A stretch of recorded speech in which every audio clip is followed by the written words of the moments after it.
Nippon-ichi Software ou NIS dispose d'une branche américaine à qui nous, joueurs français, devons pas mal.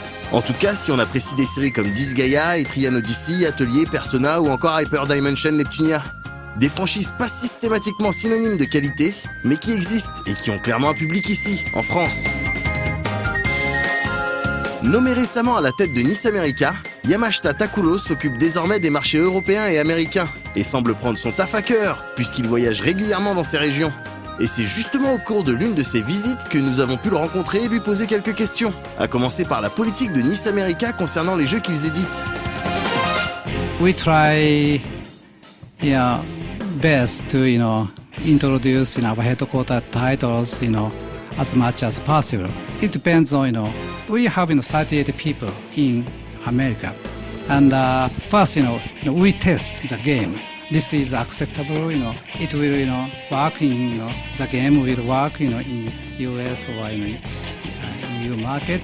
Then, if, we have many otaku people in-house.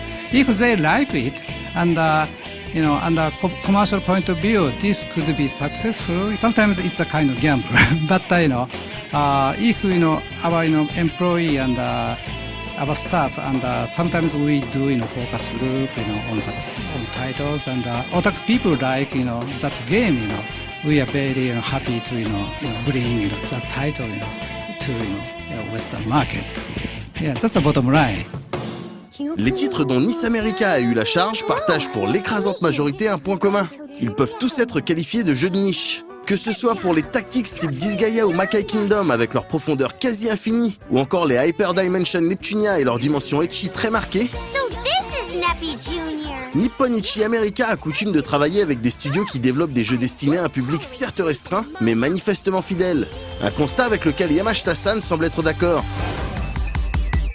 Yes, because our policy is that, maybe it's my policy in Western world, We try to be a biggest fish in small pond. If we focus on niche market, less competitive. We don't need to compete with big name titles published by EA, Activision, Ubisoft, So that's why, I think we should, keep focusing on small niche titles. As long as such games are, accepted, by, niche audience. Avec des partenaires prolifiques comme Gust, ID Factory, Compile Heart ou encore Atlus, NIS America a effectivement de quoi éditer et localiser.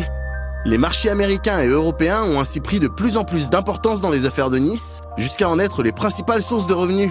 En partant de cette situation, on peut alors se demander quelle est la liberté d'entreprendre de NIS America. We are more than 100% independent.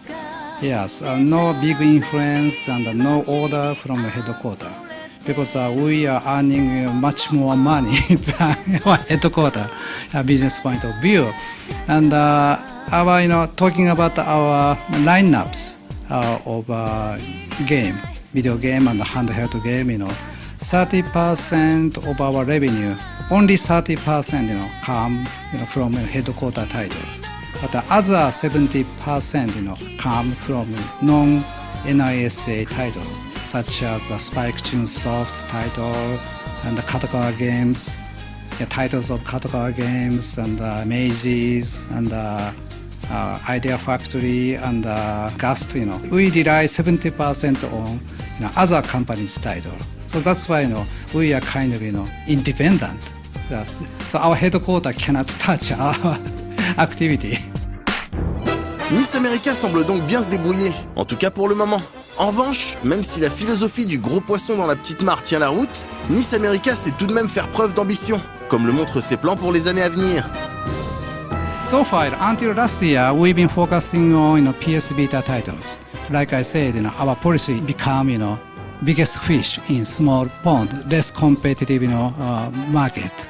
We cannot live in big ocean. Just we can live in small pond.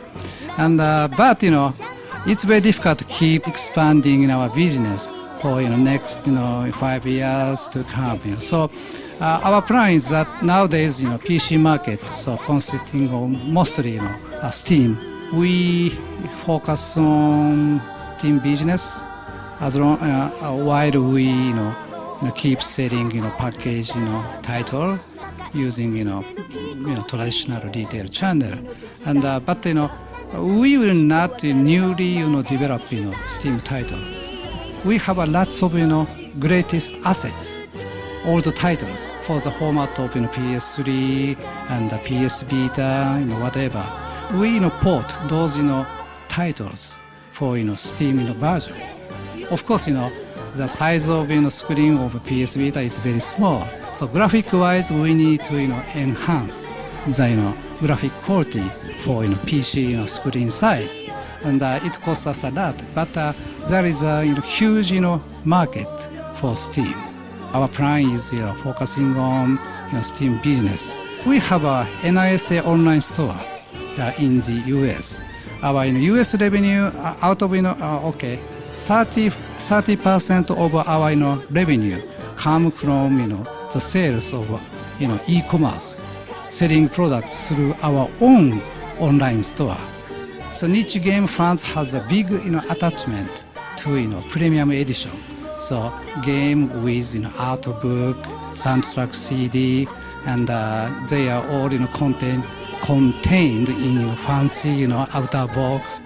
Then we how they say keep running after running, using our strength of NISA online store. That's in order to survive. So as market has been changing rapidly. So I don't say I don't want to go too far, but traditional retail business might be dying. And I came from music industry. You understand what I try to say? Nowadays, I don't see many, music shop, on the street. So that's why same thing might, happen to, game industry. So we need to focus on, digital business and, e-commerce from now on for the years to come. Still relying on traditional, retail business. Yeah, such portfolio need to, is required.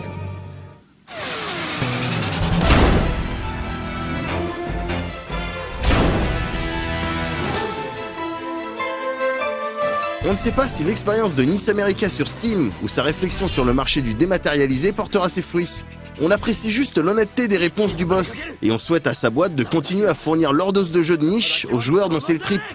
Et le prochain gros rendez-vous entre les joueurs et Nice sera en octobre pour la sortie de Disgaea 5 qui pour le coup pourrait être entièrement localisé en français. そうだ、もっと憎め、もっと怒れ。そして全てを破壊してしまえ。